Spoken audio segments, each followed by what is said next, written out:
Hello, everybody, and welcome to the first installment of the Distributed Experience video series.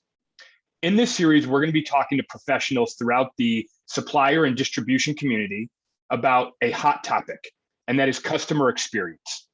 That topic has become increasingly more important as we've moved through the pandemic, and we believe it's an important topic, and we've heard from you that it's an important topic in your day-to-day. So I am very happy to be welcomed today by Tom Wardach from Roseburg Forest Products. Tom, thank you for joining me. Thanks. Pleasure to be here. If it's okay with you, Tom, we're going to jump right in. I'm going to put you on the hot seat, and I'm going to ask you our set of questions about customer experience. Sounds good. I'm used to being on the hot seat. Okay, let's go. First question I have for you today, Tom, is what does customer experience mean to you?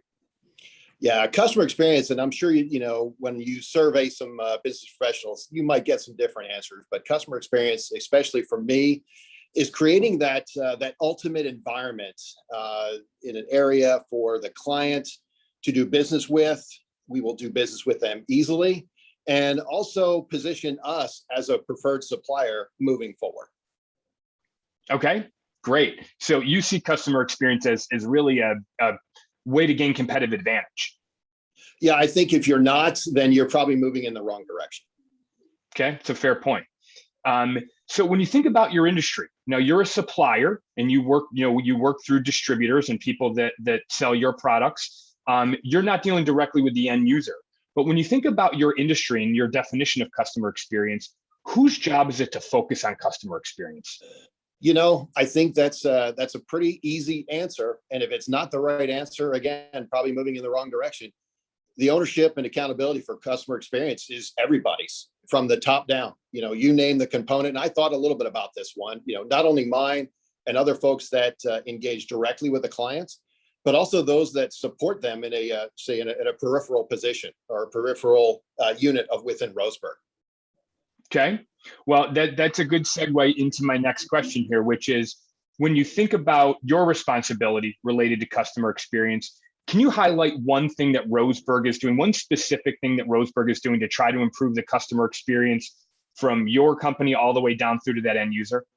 Yeah, absolutely. And I thought again about this one a little bit, and there's some initiatives that Roseburg is undertaking right now that have to do with, kind of an internal focus, improving innovation and operations, or making a better product, cost control, training internally for our teams. But the one thing that resonates the most with me, and by nature of the definition of this initiative, the Roseburg Client Access Portal, our portal and what we're trying to accomplish there is totally focused on the customer experience.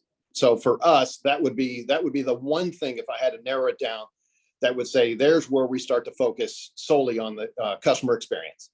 How will that improve the customer experience, Tom? Yeah, so for us, there's a lot of opportunity there.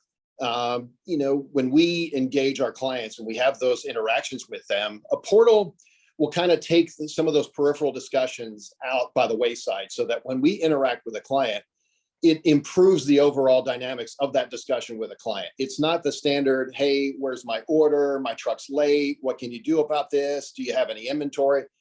A lot of that information will be readily available. When we're thinking about what we're trying to do in the world where clients are becoming more self-sufficient from a desktop or even a mobile standpoint, having that client access portal, providing them with those information nuggets, if you will, things that they want to get on demand 24/7. We manufacture on both sides of the continent, up in Canada, where our clients are not always in the same time zone for where our client team or inside sales or outside sales teams are located.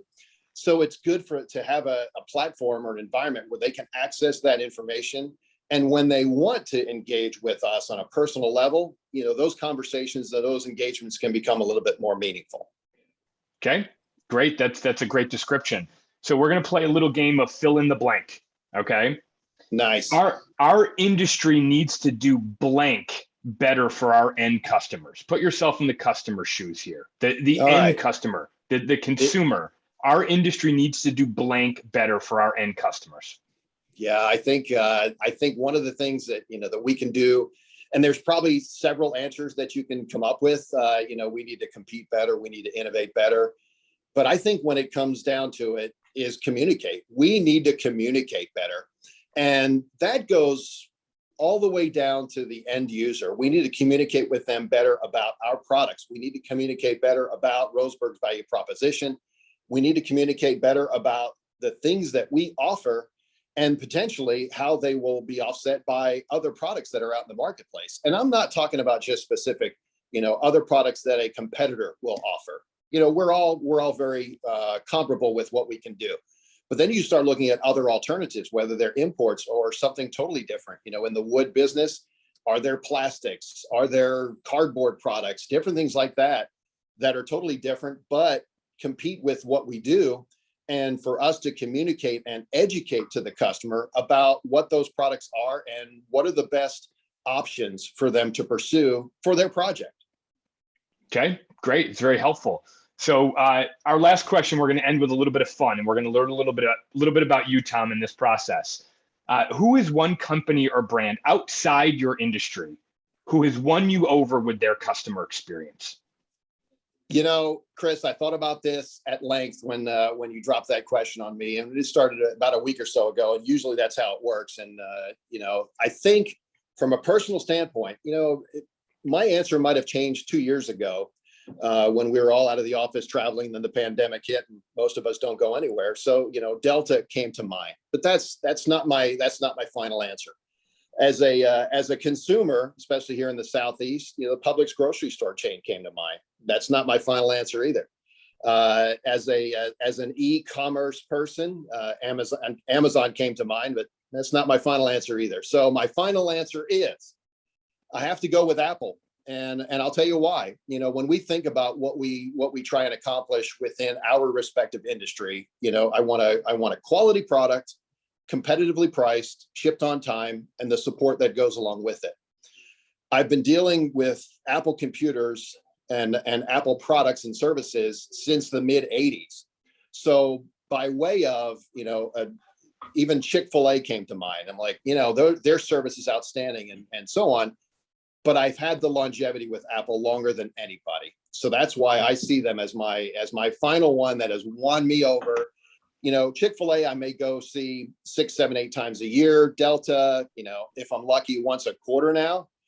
Amazon, not so often, but Delta, the Apple products and services, every hour on the hour. We're on our iPhones, we're looking at our watches, we're looking at our iPads to conduct virtual meetings. That's one that just resonates with me, probably greater than all the others. Well, I appreciate that insight. And you and I can have a separate episode. Well, I'll argue with you about the Publix because I'm a Wegmans guy myself.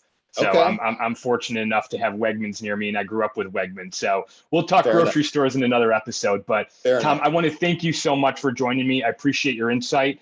I want to thank everybody, all the members for watching. We appreciate the opportunity to bring this video series to you. We look forward to future interviews, and we look forward to hearing from all of you. So thank you. Sounds good. Thanks, Chris. Appreciate the opportunity.